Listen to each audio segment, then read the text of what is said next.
রকম ছিল, এইগুলো সব কর্মকাণ্ডে আছে।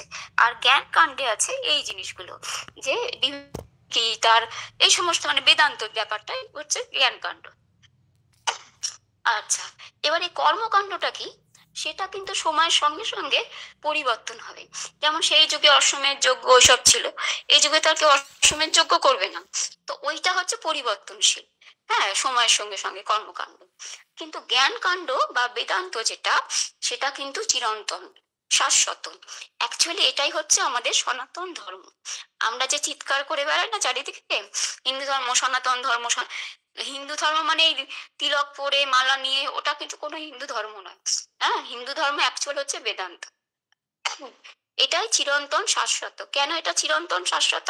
তার কারণ এটার প্রয়োজনীয়তা তখনও যেমন ছিল, এখনো যেমন আছে, আজ থেকে 1000 বছর পরেও তেমন থাকবে।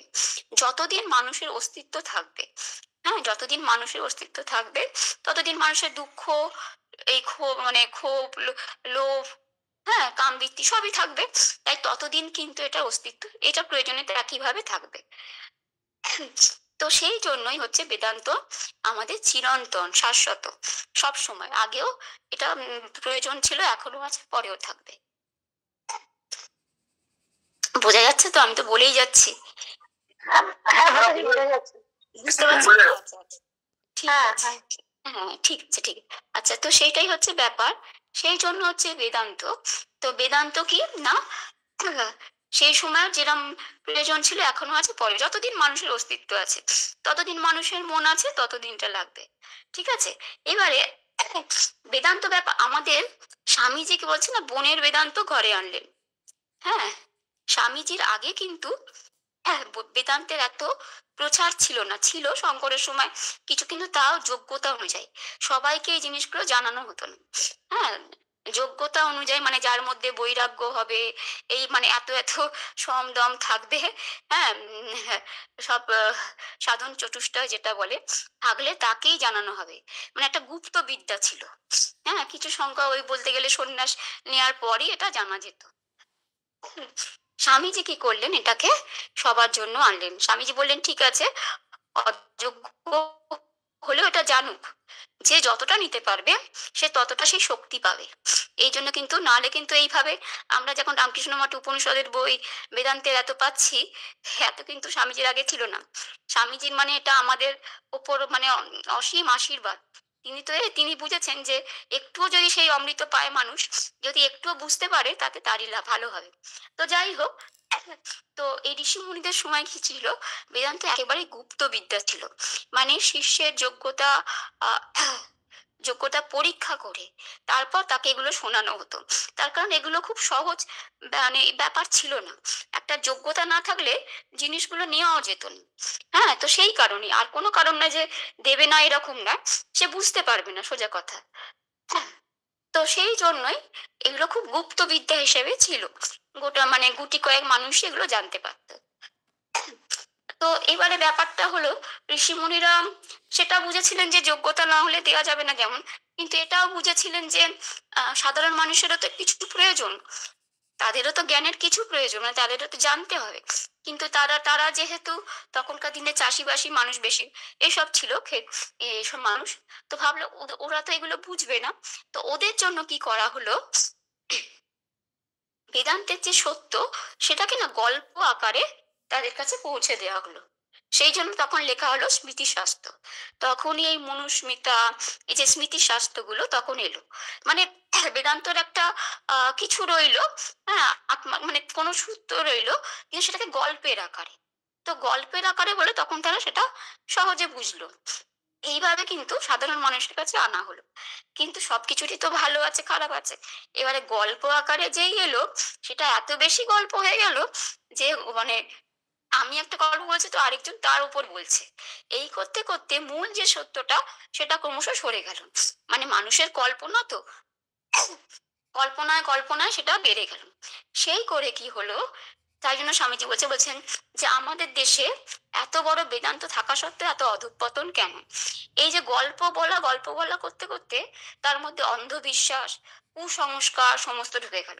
তার মানে কি, আমি একটা বলছি, আবার আমার থেকে যে শুনছে সে তার সঙ্গে আরো বাড়িয়ে কিছু বলে দিচ্ছে, না এইটা হয় তো তাহলে এইটা হয়। এর প্রমাণ তো কিছু নেই, যে যেটা শুনছে আরো বাড়াচ্ছে। তো এই করে করে কি হচ্ছে, মূল জিনিসটা গিয়ে এই অন্ধবিশ্বাস, কুসংস্কার এগুলো ঢুকে গেছে। এবার তার সঙ্গে কি হয়েছে, একদল মানুষ যারা দেখলো সাধারণ মানুষকে শোষণ করা যায়, তো তারাও কিছু নিয়ম করে দিল, এইটা করতে, এইটা করতে হয়, ওটা করলে এটা হয়, এই দেবতা নালে পাপ দেবে, হেন তেন, বা সতীদাহ প্রথা যেগুলো যেগুলো ছিল, তো ওইগুলো এসে গেল সমাজে। এক তো হচ্ছে এই গল্প কথা করতে গিয়ে জিনিসটা বাড়লো, আর দ্বিতীয় হচ্ছে একদল মানুষ অন্য দলকে শোষণ করতে চাইলো। তো করতে গিয়ে এই অন্ধবিশ্বাস, কুসংস্কারে একেবারে আচ্ছন্ন। আর আসল জিনিস তো পড়ার লোক ওই দুটি গুটি কয়েক মানুষ, তো মূল জিনিসটা কিন্তু সরে গেল। আমাদের দেশেই বেদান্ত হলো, কিন্তু আমরাই সেটা কিছু রাখতে পারলাম না, বা এখনো রাখছি না। সেটার জন্য স্বামীজি ক্ষোভ করতেন যে তোমাদের দেশের কি হবে, এই হাতে জল খাবো না ওই হাতে জল খাবো, সারাক্ষণ শুধু অন্ধবিশ্বাস নিয়ে মরছো, দেখবেন ওনার চিঠিগুলোতে দিলে, আর এক দলরা অন্য দলকে শোষণ করছে, তোমাদের কি কোনো এ আছে? মানে স্বামীজি তো একেবারে মানে যা তা বলে দিতেন, ওইসব কিছু ওনার ক্ষমা নেই। বলা মানে একেবারে ছাড়, মানে তোমাকে একেবারে যাও যাও করে বলবেন। সত্যি কথাই, যেটা সত্যি কথাটা বলা দরকার, নাহলে তো সে বুঝবে না আমি কি ভুল করছি। তো যাই হোক, স্বামীজি সেটা বললেন যে কি করছো তোমরা, দেখো তোমাদের কি সম্পদ আছে আর তোমরা কি করছো। হ্যাঁ, আমার আসল কথা কি, স্বামীজিও বলেছেন যে ভারতে হচ্ছে কি তমস্যা, মানে তমসে পরিপূর্ণ, আর বেশিরভাগ লোকই ফাঁকি দিতে চায়। এখানে পরিশ্রমী মানে রজসটা তো নেই, যে পরিশ্রম করে জিনিসটা পড়বো, একটা বিষয় জানবো কোনটা সত্যি কোনটা না, এগুলো আমাদের নেই। আমরা গল্প কথা গসিপ করতে বেশি ভালোবাসি, এ একটা বললো ও একটা বললো। এই জিনিসগুলো আবার বাইরে আমেরিকাদের খুব আছে, ওদের যে শিষ্যরা, ওই জন্য ওরা সবকিছু পড়বে, জানবে, বুঝবে, তবে নেবে, নালে কিন্তু নেবে না। কিন্তু আমাদের তা নয়, আমাদের সব সেই ঠাকুমার গল্প। তো যাই হোক, স্বামীজি সেটা বললেন যে মানে এটা কি অবস্থা আমাদের দেশে, তা নাহলে এতদিন ওই গুটি কয়েক ইংরেজ এসে আমাদের উপর রাজত্ব করে গেল, তার কারণ আমাদের তো সেই জোরটাই নেই। হ্যাঁ, শুধু গল্প কথা বলে দুর্বল প্রকৃতির ওই রকম হয়ে উঠেছি। তো যাই হোক, এটা হচ্ছে ব্যাপার, মানে এই জিনিসটা হয়েছিল। এবার স্বামীজি এসে তো বলেছেন ঠিকই, স্বামীজিকে তখন নেননি তা নয়, প্রচুর যারা বিপ্লবী, ওই ছোট ছোট বাচ্চা বাচ্চা ছেলেগুলো, 18 বছর 17 বছরের ছেলেগুলো, মানে কিসের জোরে ভাবে ফাঁসিতে হাসতে হাসতে যেত, এক হাতে থাকতো গীতা, আরেক হাতে থাকতো স্বামীজি। মানে আমরা এখন প্রত্যেকে চিন্তিত, মা বাবা থেকে শুরু করে নিজেরা চিন্তিত কি করে আমার কেরিয়ার হবে, আমার কেরিয়ারটা কি করে সেটেল হবে। আচ্ছা, ওই যে 17 বছর 18 বছর ছোট ছোট বাচ্চারা, ওরা তাহলে ভাবতে পারতো না যে আমার কেরিয়ারটা কিভাবে হবে? ওরা হাসতে হাসতে কিন্তু ফাঁসিতে ঝুললো। আজকে যদি ওরা না থাকতো, আমার দেশটা কিন্তু স্বাধীনও হতো না। হ্যাঁ, আমরা প্রত্যেকে ব্যস্ত যে আমি কি করে ভালো থাকবো, কিন্তু ওই রকম যদি সবাই এরকমই ভাবতাম, তাহলে কিন্তু আজকে এখনো ইংরেজরা রাজত্ব করতো। হ্যাঁ, শুধুমাত্র ওই জন্য স্বামীজি বলেছিলেন যে আমার যা কিছু আশা ভরসা সব যুবকদের ওপর। হ্যাঁ, ওরাই একমাত্র পারবে। তো সত্যি তাই, মানে স্বামীজি যে বলে গেছেন। 1 মিনিট, হ্যাঁ।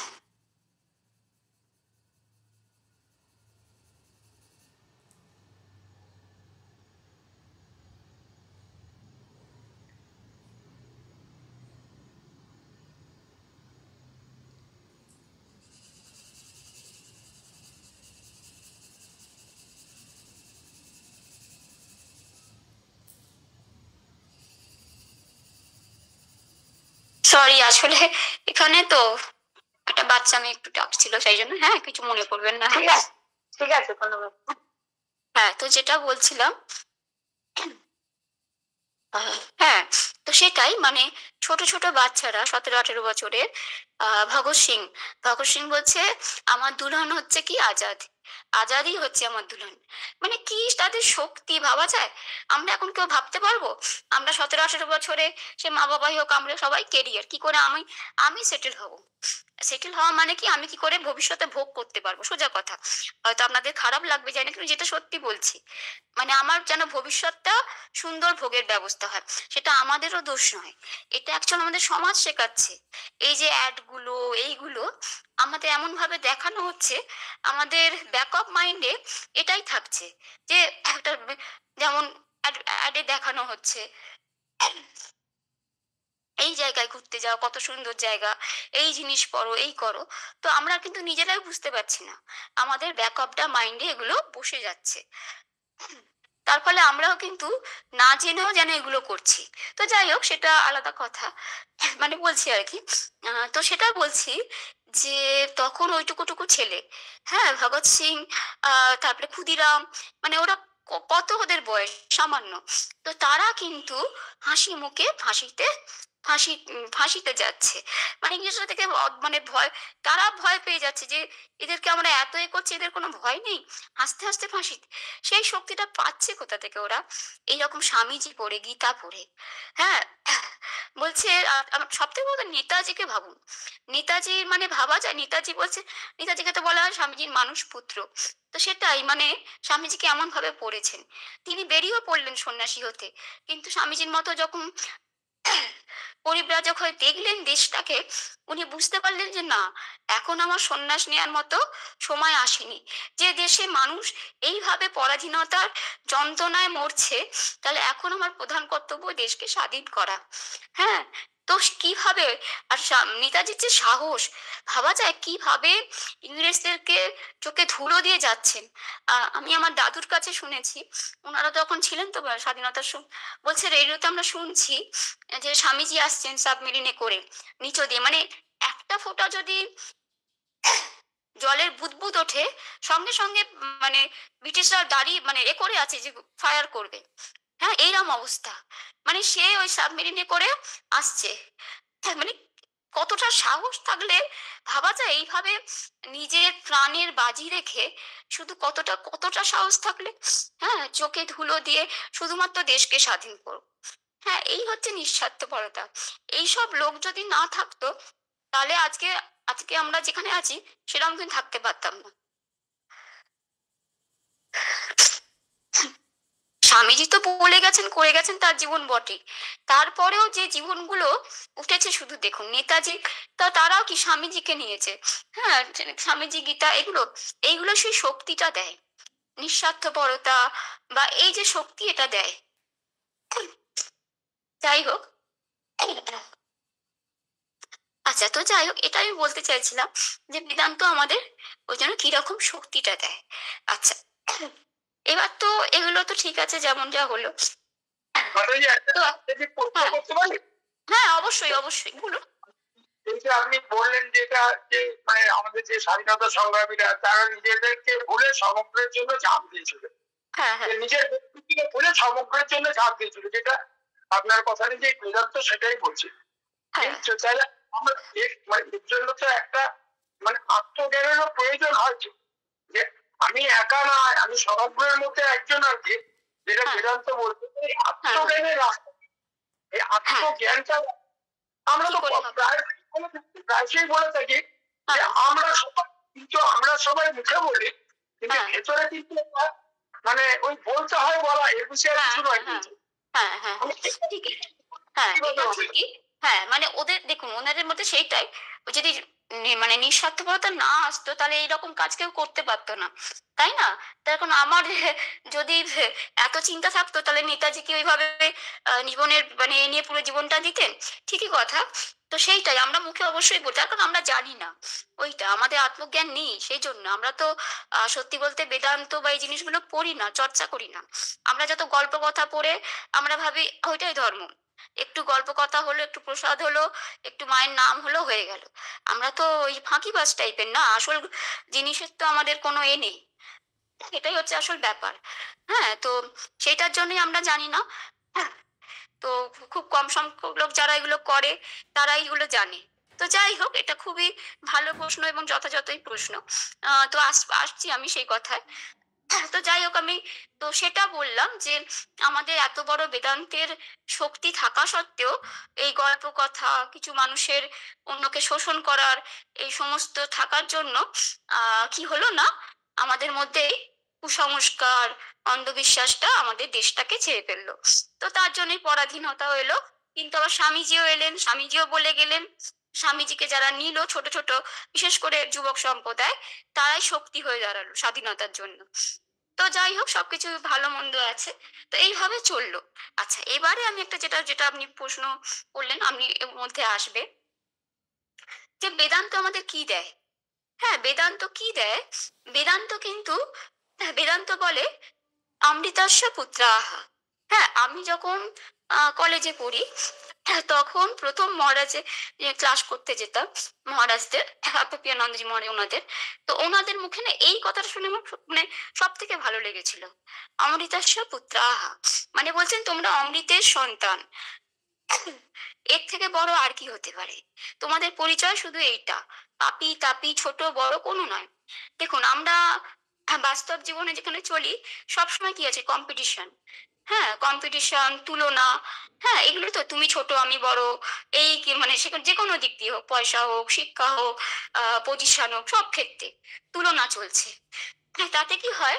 মানুষের মনে যখন মানে উঁচু হয় তার একটু অহংকার হয়ে যায়, নিচু হলে একটা মনে হতাশা আসে। তো নিজেকে কি কখনো ছোট কখনো বড় এরম ভাবে। কিন্তু বেদান্ত সেটা বলছে না। বেদান্ত বলছে তুমি অমৃতস্য পুত্রাহা। আর কি বলছে? তোমার সবার মধ্যে সেই ডিভিনিটি আছে, সেই এক ব্রহ্ম আছে। শুধু কোথায় তফাৎ? ম্যানিফেস্টেশন, যেটা স্বামীজি বলছেন, প্রকাশের তফাৎ। হ্যাঁ, যে যতটা সেটাকে ম্যানিফেস্ট করছে, সে ততটা এগোচ্ছে এইখানে। কিন্তু কেউ আমরা এখানে ছোটও নই বড়ও নই, একই ব্রহ্ম, একই সে ডিভাইন সবার মধ্যে আছে। তাহলে বেদান্ত কিন্তু কোনো ভাগ করছে না, অন্যান্য অন্য ধর্ম বা অন্য যে ভাগগুলো করে, সেটা মানে এতটা বড় সম্মান দিচ্ছে এবং প্রত্যেকজনকে দিচ্ছে যে একই ডিভাইন সবার মধ্যে আছে। শুধু তোমাকে সেটা ম্যানিফেস্ট করতে হবে। যে যতটা করতে পারবে তার মধ্যে ততটা প্রকাশ হবে। এইটাই হলো ব্যাপার। মানে আজকে আমি যা করব, কালকে কিন্তু আমি তাই হব। আবার কালকে যেটা করব, পরশুদিন আমি তাই হব। হ্যাঁ, আর এই ক্ষমতাটা যেটা আমাদের বলা হয় না, যে মনুষ্য জন্ম সব থেকে দুর্লভ, সেটা কিন্তু এই কারণে। এই জিনিসটা অন্য কোনো জীবের কিন্তু নেই। পশু, যে কোনো পশু পাখি, তারা কিন্তু প্রকৃতিগতভাবে চলে। তাদের একটাই খাওয়া দাওয়া এবং বংশবৃদ্ধি। কিন্তু একমাত্র মানুষেরই এই ক্ষমতাটা আছে যে তারা চিন্তা করতে পারে, ভালো মন্দ মানে তারা শুধু খাওয়া দাওয়া বংশবৃদ্ধি নয়, প্রকৃতি শুধু কিন্তু এটাই চায়। প্রকৃতি চায় যে বাবা আমার মানে যেটা ঠাকুর বলছেন না, মা চায় খেলা চলুক, সেরকম প্রকৃতি চায় কি আমার এটা বেঁচে থাকুক। প্রকৃতি কিন্তু সহজে চাইবে না তুমি এর বাইরে যাও। এই জন্য এর বাইরে যেতে হলে অনেক সংঘর্ষ মানে স্ট্রাগল করতে হয়। তো যাই হোক, প্রকৃতি চায় যে তুমি খাও দাও আর বংশবৃদ্ধি মানে তোমার ডিএনএটা করো, তাতে আমার সৃষ্টি থাকবে। প্রকৃতির কিন্তু অ্যাকচুয়ালি এটা চাওয়া। তাই তার বিরুদ্ধে যেতে হলে তো সেই স্ট্রাগলটা থাকবে। কিন্তু সেটা একমাত্র কিন্তু শুধুমাত্র মানুষই করতে পারে। আর কোনো পশু পাখি কিন্তু এই ক্ষমতাটা নেই। এই জন্যই কিন্তু মনুষ্য জন্ম দুর্লভ। মানুষের হাতেই আছে। মানুষ আজকে যদি সে চেষ্টা করে আমি উঁচুতে উঠবো, সে পারবে, কালকে সেটাই হবে সে। আবার যদি সে ভাবে নিচে নামবো, সেটাও হবে। কিন্তু পশুদের কিন্তু সেটা হয় না। তারা একটাই প্রকৃতি, মানে প্রকৃতি যেমন চালায় চলছে, অচেতন ভাবে চলছে। কিন্তু মানুষেরই শুধু এই ক্ষমতা আছে, যে কোনো সময় সে চেষ্টা করলে উঠতে পারে, যে কোনো অবস্থা থেকে আবার নামতেও পারে। হ্যাঁ, এটাই ব্যাপার। তো যাই হোক, তো সেটাই আহ বলছে কি বেদান্ত, যে তোমার মধ্যে সেই ডিভাইন আছে, ম্যানিফেস্ট করো। সেটা তোমায় করতে হবে। বসে বসে পেয়ে যাবো সেটা না, কিন্তু আছে। এটুকু বলছে তুমি ছোট নয়। আমরা যে ভাবি না, এই আমি তো ছোট, আমার কি হবে। আর তার থেকেও বড় কথা, আমরা কি ভাবি, হ্যাঁ আরেকটা কথা, যে বেদান্ত কিন্তু অবতারবাদ মানে না। হ্যাঁ, আপনি কথামৃতে পাবেন ঠাকুর যেটা বলছে না, যে বেদান্ত কিন্তু অবতারবাদ মানে না।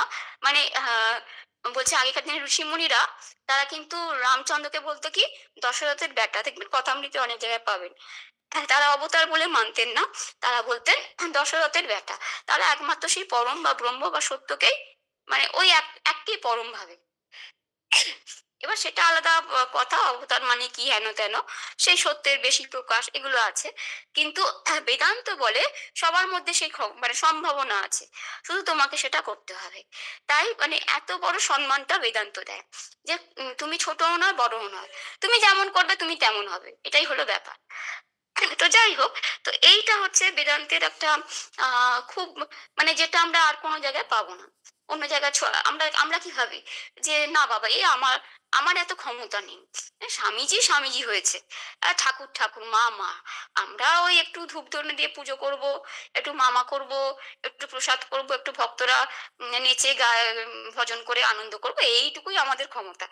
তারপরে ওই যেমন যা সংসার চললো চললো। হ্যাঁ, আমরা বেসিক্যালি তো বেশিরভাগ লোক এটাই ভাবি, স্বামীজি ওসব স্বামী স্বামীজির মতো। সেটা কিন্তু নয়। এটা হচ্ছে আমরা অ্যাকচুয়ালি ফাঁকিবাজ বলে এটা করি, সোজা কথা। স্বামীজি থাকলে স্বামীজিও তাই বলে গেছে না, আমিও মানে এটাই সত্যি কথা। আমরা এই পরিশ্রমটা করব না বলেই এটা করি। ছোট বলে বাবা আমি প্রণাম করে বেঁচে যাই আর কি ব্যাপারটা। কিন্তু সেটা কিন্তু নয়। সেই ডিভিনিটি সবার মধ্যে আছে, তুমি তুমি করলে সেটাই হবে। যেমন কি বলছে বুদ্ধ কিন্তু কোনো মানুষ না, বুদ্ধত্ব সেটা আসল। বুদ্ধদেব কিন্তু কখনো মূর্তির এ করেননি। উনি চলে যাওয়ার পর শিষ্যরা কি করবো, ওই ফাঁকিবাজের দল কিছু না করে তার মূর্তি গড়ে তুলেছে এবং মূর্তি পূজা করছে। আসল তো বৌদ্ধ ধর্মের মূর্তি নেই, সেখানে নিরাকারবাদ। তো বুদ্ধ কোনো মানুষ নয়, বুদ্ধত্ব সেটা হচ্ছে আসল। আর ওদের যেটা আছে অষ্টাঙ্গিক মার্গ, এগুলো পালন করলে বলছে কি বুদ্ধত্ব লাভ হবে। আর সেটা কিন্তু সবাই পড়তে পারবে, তুমি সেইগুলো পালন করো। তাই বুদ্ধ কোনো মানুষ নয় যে আমিও যদি চেষ্টা করি সেই পরিমাণে, তাহলে আমিও কিন্তু সেই বুদ্ধত্ব লাভ করতে পারি। হ্যাঁ, তো সিদ্ধার্থ থেকে সে বুদ্ধ হয়েছে, বুদ্ধত্ব লাভ করেছে, মানে ওই জ্ঞানটা লাভ করেছে। এইটা হচ্ছে আসল। কিন্তু আমাদের হচ্ছে বাইরের দেশে কিন্তু অনেক যুক্তি আছে, কিন্তু আমরা খুব ফাঁকিবাজ। এটা আমরা বুঝি তো বটে, বুঝি কি না সবাই বুঝি। ভীষণ আমরা তো একেবারেই পরিশ্রমের ধারে কাছে যেমন সবকিছুতেই, তো ওই পরিশ্রমটা আমরা করতে চাই না। সাধন পথেও তো সব যে কোনো যে এখানে তো আরো বেশি পরিশ্রম, এখানে তো মানে পরিশ্রমটা হচ্ছে ভেতরের পরিশ্রম, অন্তর্জগতের স্ট্রাগল, বাইরে যেটা দেখা যাবে না। তো যাই হোক, তো সেইটা আমরা করতে চাই না বলেই আমাদের কিছু হয় না, সোজা কথা। যে যতটা করবে তার ততটা হবে, এটা একদম মানে পরিষ্কার কথা। কিন্তু আমরা সে ধরনের লোক নয়। আমরা একজনকে ওই আমাদের বলে না হিরোশিপ আমরা পছন্দ করি, মানে একজনকে রেখে প্রণাম করব, বাবা তুমি আমার আদর্শ, তুমি আমার বড়, এই জিনিসটা আমাদের পছন্দের। আমরা নিজেরা হব সেটা সেটা আমাদের পায়ে নয়। একজনকে পুজো করবো এটাই আমরা খুব ভালোবাসি। তো যাই হোক, এগুলো স্বামীজিও বলে গেছেন। আর যাই হোক, আমি কথা প্রসঙ্গে এলো, আর এটা সত্যি কথা। এটা আমাদের ভারতের রন্ধে রন্ধে আছে, তা নাহলে যেখানে বেদান্তের মতো ইনাম আছে, সেখানে মানে বাইরের মানুষ এসে নিয়ে যাচ্ছে, আর আমরা কিছুই জানি না। মানে কত হতভাগা আমরা, হ্যাঁ ভাবা যায়। মানে নিজের ঘরে এত বড় সম্পদ, আমরা জানি না কিছু। আমরা বলে দেবো বাবা ওইসব খুব শক্ত ব্যাপার, বেদান্ত ওসব অতি শক্ত, ওসব মাথায় ঢুকবে নাকি। ও বাবার ভক্তি ভক্তই ভালো, একটু ভক্তি গীতি গিয়ে নিই, একটু পুজো করে নিই, এই যথেষ্ট। হ্যাঁ, মানে এটা আমরা কি বলবো, বোকা বলবো না কি বলবো জানি না। এটা হচ্ছে ব্যাপার, সত্যি কথা। এটা ভারতবর্ষের বেশিরভাগ ক্ষেত্রে, সবার ব্যতিক্রম তো আছে। তো এইটার জন্যই আমাদের এই অবস্থা আছে। নালে যদি বেদান্তের মতো একে যদি আজকে প্রতিটা মানুষ নিত, তাহলে মানুষ কোথায় উঠে যেত, তার আত্মবল কি হতো। ওই যেটা তখন বিপ্লবীদের মধ্যে ছিল, ওই আত্মবল তাদের ওইখান থেকে এসেছিল। তা না